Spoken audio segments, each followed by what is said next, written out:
आइए जानते हैं जल संसाधन।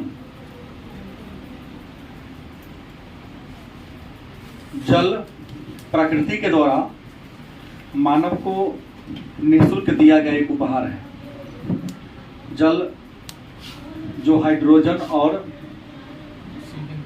ऑक्सीजन के निश्चित अनुपात में मिलने से क्या है, बना है। और जल वह पदार्थ है जो हमारे प्रकृति पर तीनों अवस्था में विद्यमान है, ठोस, द्रव्य और गैस, तीनों रूप में विद्यमान है। जल की अत्यधिक उपलब्धता के कारण ही पृथ्वी को नीला ग्रह कहते हैं। जल की अत्यधिक उपलब्धता के कारण पृथ्वी को नीला ग्रह या जलीय ग्रह भी कह सकते हैं। अब सबसे बड़ी बात है कि हमारा जो पृथ्वी है, इस पृथ्वी के कुल क्षेत्रफल के 71% भाग पर क्या है, जल है, और 29% भाग पर क्या है, स्थल है। मतलब पृथ्वी के कुल क्षेत्रफल के हमने कहा 71% भाग पर क्या है, जल है, और 29% भाग पर क्या है, स्थल है। विद्वानों ने अध्ययन की सुविधा के दृष्टिकोण से संपूर्ण पृथ्वी को दो गोलार्ध में क्या किया है, बांटा है। ऊपर वाले हिस्सा को उत्तरी गोलार्ध, नीचे वाले हिस्सा को दक्षिणी गोलार्ध कहते हैं। ऊपर वाले हिस्सा को उत्तरी गोलार्ध कहते हैं, नीचे वाले हिस्सा को दक्षिणी गोलार्ध। उत्तरी गोलार्ध की अगर हम बात मान कर ले तो उत्तरी गोलार्ध का जो क्षेत्रफल है, उत्तरी गोलार्ध का जो क्षेत्रफल है, उत्तरी गोलार्ध के कुल क्षेत्रफल के लगभग 61% भाग पर क्या है, स्थल है, और 39% भाग पर क्या है, जल है। क्योंकि उत्तरी गोलार्ध के कुल क्षेत्रफल के 61% भाग पर स्थल है, मात्र 39% भूभाग पर ही स्थल है, इसलिए उत्तरी गोलार्ध को स्थलीय गोलार्ध कहते हैं। वहीं अगर दक्षिणी गोलार्ध की बात करें तो दक्षिणी गोलार्ध के कुल क्षेत्रफल के 81% भाग पर जल है और 19% भाग पर स्थल है, इसलिए दक्षिणी गोलार्ध को हम जलीय गोलार्ध के नाम से जानते हैं। अभी हम लोगों ने जाना पृथ्वी के कुल क्षेत्रफल के 71% भाग पर क्या है, जल है। इस 71% का 97.3% क्या है, नमकीन है। और नमकीन जल कहाँ है, सागर और महासागर में है। तो हमारे धरती पर जितना भी जल है उसका 97% कहाँ है, महासागरों में। बच गया 2.7% जल, यह मीठा जल है। क्या है, मीठा जल है। इस मीठे जल का भी वितरण एक जगह नहीं है। इस मीठे जल का भी लगभग 78% भाग दोनों ध्रुव पर शील बर्फ के खंड के रूप में, हिम या पलावी हिमखंड के रूप में क्या है, महासागर में उत्तरी ध्रुव या दक्षिण ध्रुव में क्या पर क्या विद्यमान है, जहां से लाना संभव नहीं। थोड़ा जो बच गया वो भी ग्रीनलैंड के रूप में क्या है, विद्यमान है। तो जल निश्चित तौर पे मात्र 2.7% है। इसका भी अगर पूरा मान लिया जाए तो लगभग 80% के आसपास दोनों ध्रुव पर विद्यमान है, पर्वतों के शिखर पर मौजूद है, जहां से लाना संभव नहीं। मानव के लिए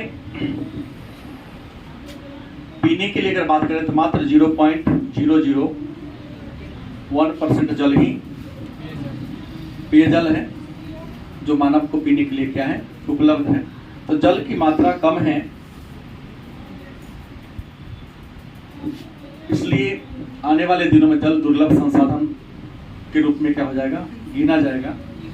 संघर्ष सीतामढ़ी के भारत की कई जगह, लेकिन सीतामढ़ी में पहली बार बड़े पैमाने पर ऐसा महसूस किया, अनुभव किया गया है कि जल क्या है, कम है। पहली बार ऐसा हुआ है कि किसान को पंपिंग सेट पर प्रतिबंध लगा दिया गया। जिला प्रशासन के द्वारा ये कहा गया है कि जो भी किसान अगर भूमि से पानी खींचकर अगर आप खेतों की सिंचाई करते हैं, पकड़ेगा तो 40,000 रुपये जुर्माना। उसमें परंतु किंतु की बात नहीं। विश्व की कुल आबादी का लगभग 18% आबादी, नया डाटा कहेंगे तो विश्व का जितना क्षेत्रफल है, विश्व की जितनी आबादी है उसका लगभग 18% आबादी इंडिया के पास है।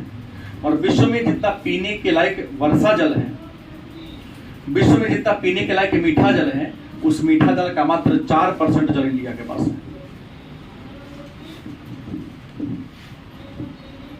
बात समझ गए? जितना मीठा पानी संसार में है उसका मात्र 4% पानी का कहाँ है, इंडिया के पास है। बाकी 96% विश्व के अन्य देशों के पास है। आबादी 18% लगभग, जल कितना 4%। निश्चित तौर पे क्या है, बहुत ज्यादा कम है। नहीं, भारत में जो भी जल है सबसे ज्यादा भूमिगत जल यूपी और बिहार के पास है। उत्तर प्रदेश और बिहार के पास भूमिगत जल क्या है, ज्यादा है। अन्य राज्य में भी है, लेकिन इतनी ज्यादा प्रदूषित हो चुकी है, इतनी ज्यादा गंदी हो चुकी है, जिस जल का हम पीने के रूप में उपयोग नहीं कर सकते। मतलब जल अब दुर्लभ संसाधन के रूप में गिना जा रहा है। जल जीवन का आधार है, जल के बिना जीवन की कल्पना संभव नहीं है। तो जल को हम सबको बचाना होगा प्रदूषित से। एक आएगा प्रश्न कि जल दूषित, जल प्रदूषण क्या है।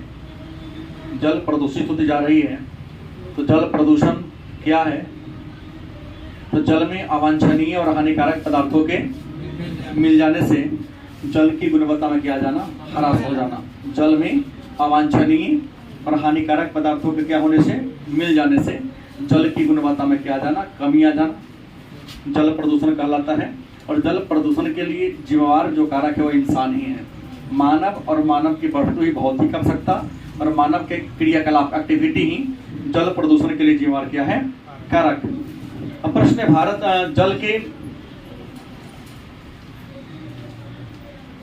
जल की अगर हम बात करें कि वितरण की उपलब्धता की बात कर ले कि भारत में जल जो मिलता है वह किन किन रूपों में, जल की उपलब्धता या कहते स्रोत की बात कर ले कि भारत में जल के स्रोत कौन कौन है, या विश्व में जल के स्रोत की बात करें तो पहला जो स्रोत है वह है भूमिगत जल। कौन जल है, भूमिगत जल, जिसको हम भौम जल भी कहते हैं। भूमिगत जल को क्या कहते हैं, भौम जल कहते हैं। दूसरा जल आता है वायुमंडलीय जल। कौन जल, और तीसरा जो जल है वो सागरीय। कौन जल, जल का रियल में 3 ही स्रोत है इंडिया में, इंडिया क्या पूरे विश्व में। पहला भूमिगत जल, भूमि के नीचे, धरती के नीचे एक और है ना, धरातलीय जल। चौथा कौन है, धरा तलीय जल। मतलब भारत में या विश्व की बात करें तो जल के स्रोत कौन कौन है, तो भूमिगत जल जिसको भौम जल कहते हैं, बता रहा हूं। भूमिगत माने भूमि के नीचे, धारा माने धरती तल माने सतह, धरती के सतह पर जो जल बहाया जाता है, जैसे पोखरा में है, कुआं में है, नहीं, नदी आ जाएगा इसमें, झील आ जाएगा इसमें, उसको धरातलीय जल। और धरती के नीचे जो जल है जिसको हम हैंड पंप के माध्यम से, पंपिंग सेट के माध्यम से, ट्यूबवेल के माध्यम से निकालते उसको भूमिगत जल कहते हैं। हवा में जो वाष्प के रूप में जल विद्यमान है उसको वायुमंडलीय जल कहते हैं। और महासागरों में जो जल है उसको महासागरीय जल के नाम से जानते हैं।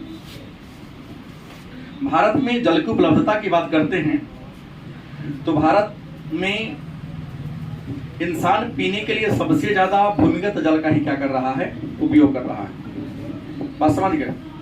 और भारत में भूमिगत जल की बात करते हैं तो विद्वान लिखते हैं 433 अरब घन मीटर,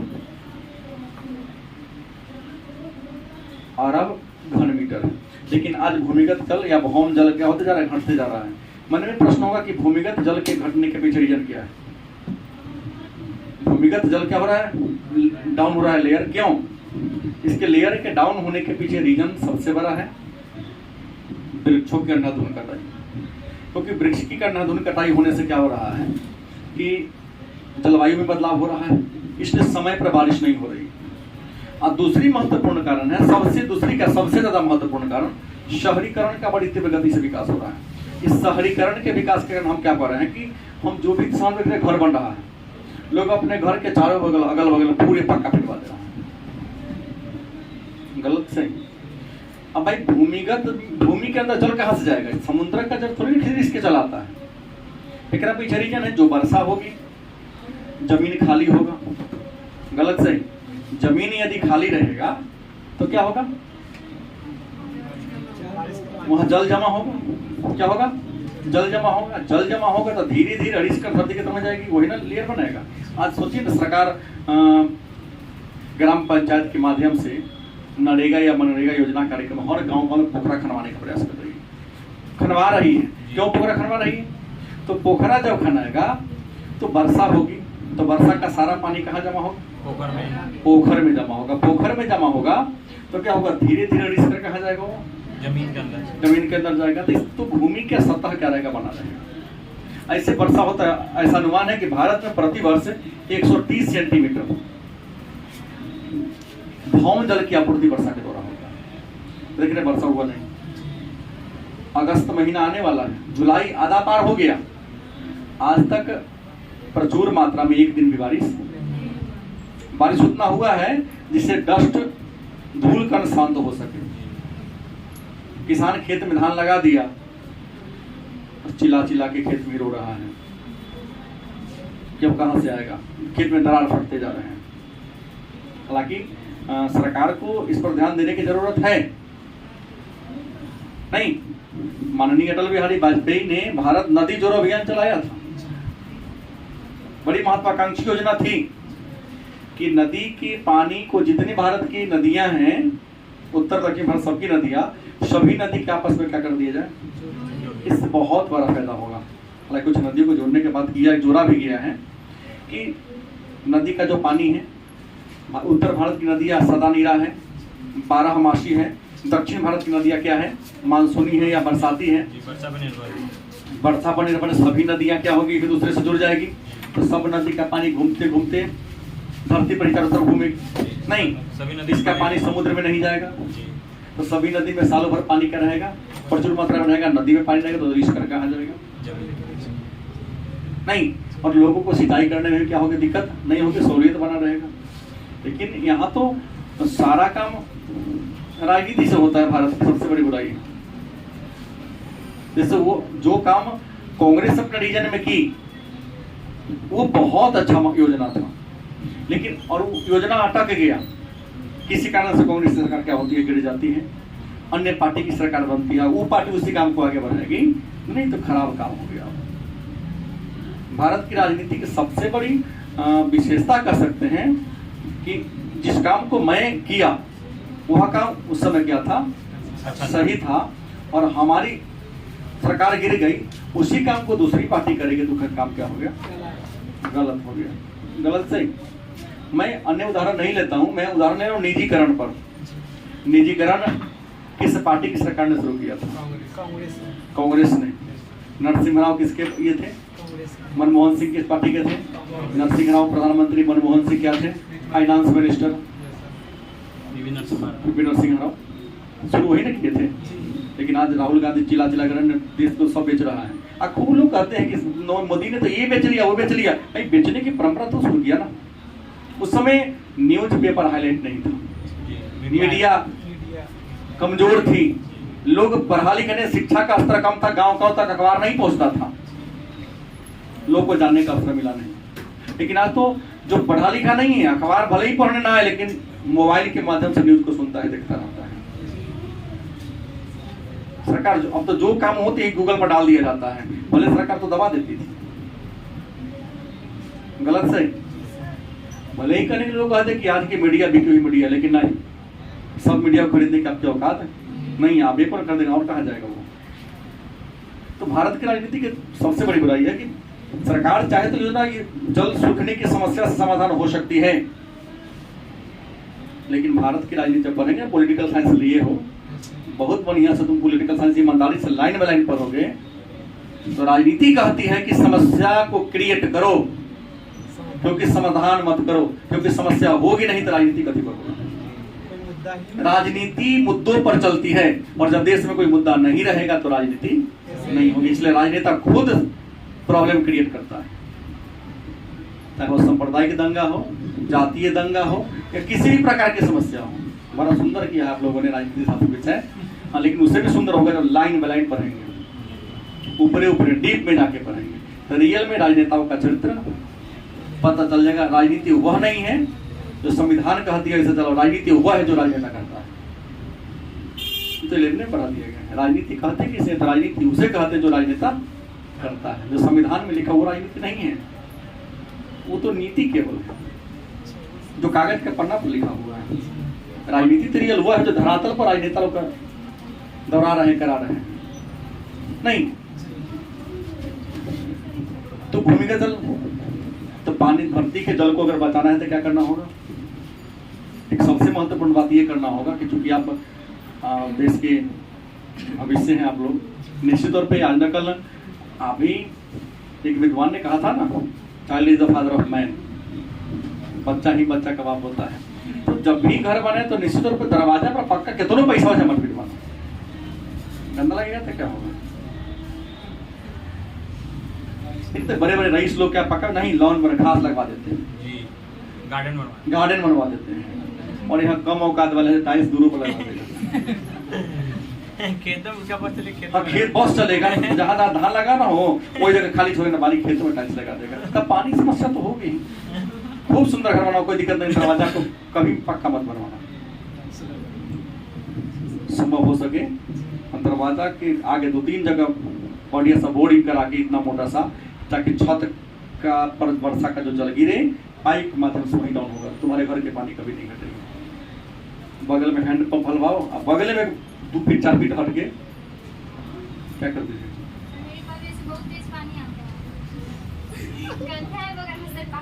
हाँ तो गड्ढा है तो ठीक है, उसमें और बोरिंग करवा दो। पापा आ रहे हैं तो कहो कि पापा इसमें 1 लाख रुपया खर्चा करिए, 100 फीट बोरिंग करवा दो, कभी तुम्हारे घर का पानी नहीं सूखेगा। आज सीतामढ़ी में कम से कम 20 को गाँव ऐसा है जहाँ का पानी सूख गया। नेपाल में नियम चालू हो गया, लग गया 3 लाख रुपए में सरकारी नल लेना पड़ेगा। अच्छा उसी से अब नया कल चाहे मोटर नहीं लगा सकते। नहीं, यहाँ हर जगह होना चाहिए ये सुविधा। सरकार देखिए, ये जो नल जल योजना आई थी, योजना बहुत ही महत्वाकांक्षी योजना थी। नल जल लगाने का लक्ष्य क्या था, लेकिन इसमें हमारे जो जनप्रतिनिधि लोकल थे वो बेईमानी कर लिए। पहले अपने घर का नल जल योजना में जो बोरिंग हल रहा था 300 फीट, 300-350 फीट, दादा तुम्हारे बैठे हुए हैं, रीजन तो नहीं था लेकिन था रीजन। अब इसमें क्या हुआ, बोरिंग तो हला, ऐसा नहीं कि बोरिंग हला, लेकिन जो पानी निकाल के दरवाजे पहुंच रहा था कि एक ही जगह पानी निकलेगा तब पानी का लेयर घटेगा नहीं, और लोग पानी का मिसयूज कम करेगा। आज तो तुम्हारे घर में 2 हैंडपंप है, तुम्हारे घर में 2 हैंडपंप, पानी का मिसयूज हो रहा है। जितना आपने धरती से निकाला पानी, क्या तो डालने का प्रयास किया? जितना आप निकाल रहे हो उतना डाल दीजिएगा तब पानी का लेवल घटेगा नहीं, क्योंकि प्रकृति विज्ञान कहते हैं इंसान न किसी चीज का निर्माण करेगा ना विनाश करेगा। तो पानी का हम निर्माण किए तो विनाश क्या कर देंगे, तो विनाश कर नहीं रहे, लेकिन आबादी बढ़ गई, घट गया, और वो भी जितना निकालते उतना पूर्ति करने का प्रयास। अगर एक जगह से पानी निकलता, गांव में एक जगह बड़ा सा बोरिंग हो रहा है और नल के माध्यम से पूरा जगह पहुंचता सबके घरे घरे, तो लोग उतना ही पानी का यूज करता है। टाइम है, भोरे आएगा, दोपहर में आएगा, साथ में आएगा। यहाँ तो देखने को मिलता है लोग गांव में बिजली पहुंच गया है, मोटर सब गाड़ी धरी सब लगा दिया है ना, भैंसी के देह पर रख दिया पाइप खोल के, अब सुत गया 2 दिन। अच्छा हम भैंसी नहा ले लो, सही नहीं बोल रहा, मिसयूज ज्यादा हो रहा है। हम एक बड़े प्रभावशाली लोग, बड़े ऊंचे रिश्ते में हमारे डेथ कर गए हुए हैं, रात भर बिजली नहीं आई, नया बिजली गांव में लगी थी, दिन में याद अपना बेटा का सुनते हैं सब बोल जरा दे गाली दे गाँव में लोग गाली देखे मत आते कोनो बात में रात भर नॉइला खा ले तो सारा बोल दिन हो पापा जी कल जरूर सब रात में गाला ना दे कोनो निकलना मंगनी में पैसा दे दिने में जलवा दिए सब जबरदस्ती लोग धान उसीनता है बिजली वाला हीटर लगा के। तो प्रश्न है कि भूमिगत जल महत्वपूर्ण संसाधन है, जल के ये स्रोत हैं। तो भूमिगत जल के बढ़ने घटने के पीछे जलवायु में बदलाव हो रहा है। जलवायु में बदलाव के पीछे सबसे बड़ा रीजन है मानव की बढ़ती भौतिक आवश्यकता, वृक्षों की अंधाधुंध कटाई, तरातलीय जल रहे हैं। जो भी तरातलीय जल है हर गांव में पहले देखते तो पोखरा हुआ करता था, अब तो गांव में पोखरा दिख ही नहीं रहा है, नहीं दिख रहा। अब पोखरा है तो सब पानी नहीं है, सब गांव के लोग कचरा लेकर फेंक रहा है, उसमें पूरा कचरा भर गया है।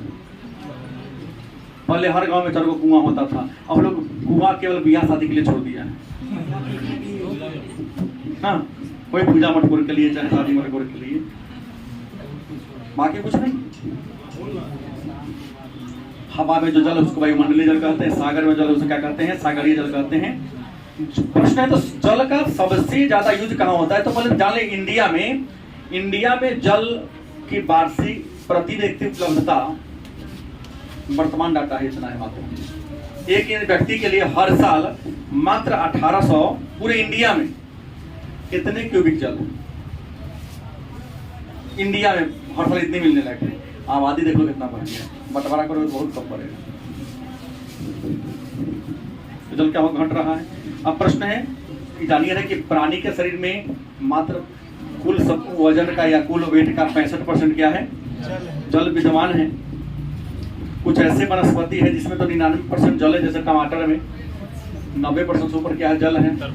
तरबूज में, बैर में, इसमें 90% से ऊपर क्या है? जल है। खीरा में, लेकिन अब खीरो खरीदने जाए तो वहाँ पानी की मात्रा क्या होती जा रही है? कम होती जा रही है। गन्ना में तो है ही, लेकिन उस गन्ना में कम है। गन्ना में क्या है? कम है। तो जल को निश्चित रूप से हम लोग क्या करना पड़ेगा? बचाना पड़ेगा। इसी काम करने के सरकार ने बहुउद्देशीय नदी घाटी परियोजना शुरू किया, और बहुउद्देशीय नदी घाटी परियोजना को भारत के पहले प्रधानमंत्री पंडित जवाहरलाल नेहरू ने भारत का मंदिर कहा कि मंदिर मत बनाओ, बहुउद्देशीय परियोजना बनाओ, क्योंकि बहुउद्देशीय परियोजना होगी तब कृषि के साथ साथ किसान के साथ देश का भी क्या होगा? विकास होगा। लेकिन लोगों ने बहुउद्देशीय परियोजना पर ध्यान दिया नहीं, जाति धर्म के नाम पर लड़ना झगड़ना क्या कर दिया? शुरू कर दिया, जिसका परिणाम हमको देखने को मिल रहा है। ये बात हो गई। एक बात और जानिए, कई बार पूछा गया प्रश्न, तालाब की बात करते हैं तो तालाब सबसे ज्यादा है तमिलनाडु में, तमिलनाडु के बाद आंध्र प्रदेश में, और आंध्र प्रदेश के बाद पश्चिम बंगाल में। और तालाबों दक्षिण भारत में सबसे ज्यादा सिंचाई तालाब से होती है। नलकूप से सबसे अधिक सिंचाई उत्तर प्रदेश, वहां 3 लाख के आसपास नलकूप है। और नहरों से सबसे अधिक सिंचाई पंजाब और हरियाणा में, तो वहाँ जाल बिछा। उसके बाद यूपी का स्थान है, यूपी में भी कई बड़े बड़े नहर हैं। आप सीतामढ़ी जिला में रहते हैं, सीतामढ़ी में एक नहर है, नाम बता सकते हैं? सीतामढ़ी में एक नहर है, कौन बताएगा? बागमती नहर है, जो तुम्हारे बगल गुजरा हुआ है ना? रखा था नहर पर लोग डॉक्टर साहब क्लिनिक बन गया है, नहर है, बागमती नदी का नहर। हाँ, उसी से निकाला गया है बागमती नहर। इसका एक ही नहर है, वो भी क्या है? हमारा हुआ जितना डॉक्टर का मेडिकल कचरा है सारा कचरा उठा के फेंक रहा है। हाँ,